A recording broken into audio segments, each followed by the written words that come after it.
Welcome, friends. Welcome back. Now, have any of you ever heard of the river crawler of the Leadon Valley? No? Then please, join me, and I will tell you all about this nasty, repulsive creature.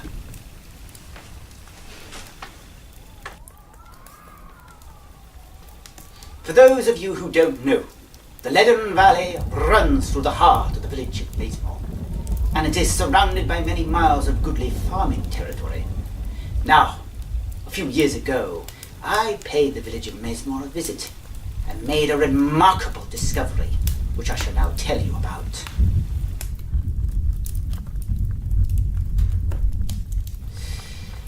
It was the heart of winter, bitterly cold. 2 days before I arrived, there had been a tremendous storm. The rain had been so heavy that the river had burst its banks. The water had poured out and flooded all the fields, swamped everything. When I approached the border of the village, I stood there from a high point, and I looked down. And all the fields, as far as I could see, right up to the Cotswold Hills, had become a lake, a vasty lake. If you were going by car, you were out of luck. The only way through was by the way of a small stretch of highland territory. As I began my journey, I saw something in the floodland.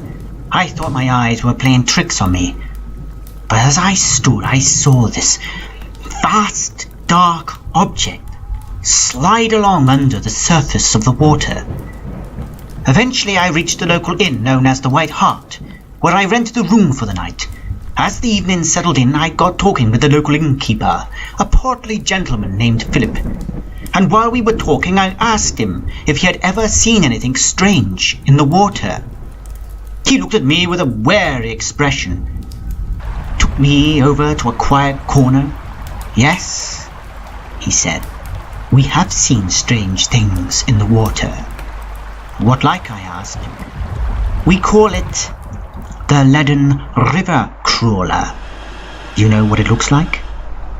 It's made of mud and has many tendrils with which it catches things, and the face of a hideous, vile witch. It is true. I have seen its evil eyes under the water." I listened to him with high curiosity as he told me his tale. When he finished, I said to him, "Do you not find it worrying that you have this creature living in the local river?" He shrugged, seemed quite calm, and said, rather nonchalantly, "We keep ourselves to ourselves. We don't bother it, and it don't bother us."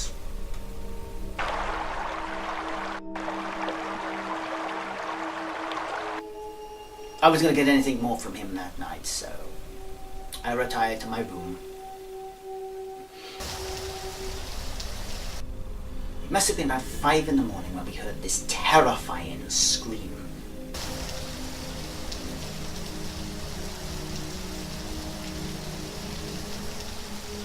"We better get back inside," said Philip. "Let's head back into the inn, where it's safe. We've got to get away from the water." Just as he finished saying that, he fell flat on his face. I tried to pick him up, but something with great strength had him and pulled him back towards the water. I reached out, I grabbed him, and I pulled, but I couldn't get him free. I had to do something else. I looked at the edge of the river. The ice had cracked at a certain point, and I could see this vile, oozing arm of mud and weeds holding Philip in its grip. It would not let go. I tried to remain calm, but Philip was being dragged into the water. As I looked about, I espied a huge chunk of ice which had come adrift. I grabbed it at once. Though the ice was absolutely freezing to touch with my hands, my terror drove me on. and I slashed at that oozing muddy arm with the ice shard, striking again and again till the slimy hand of the fiend finally let go. And then, in the light, beaming out from a nearby window, I beheld a vast, dark object swirling beneath the surface of the water.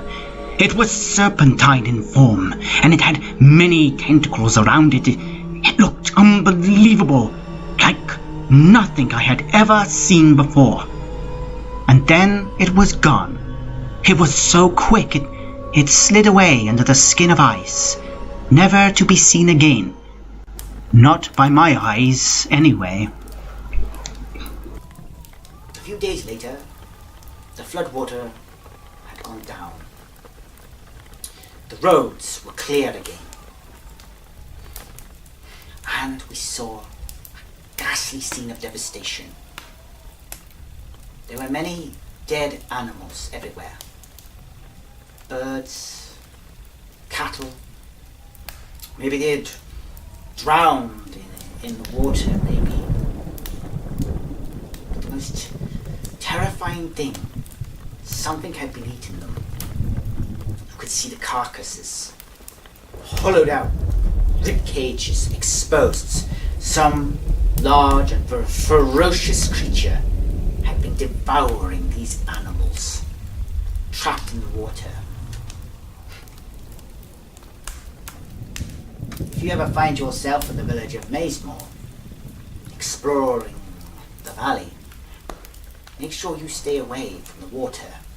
Ah, yes, there's something strange, something sick, living in that river. And as we saw from all those dead animals, it means to devour flesh. It could very well attack and eat the human, if it could get its hands on one.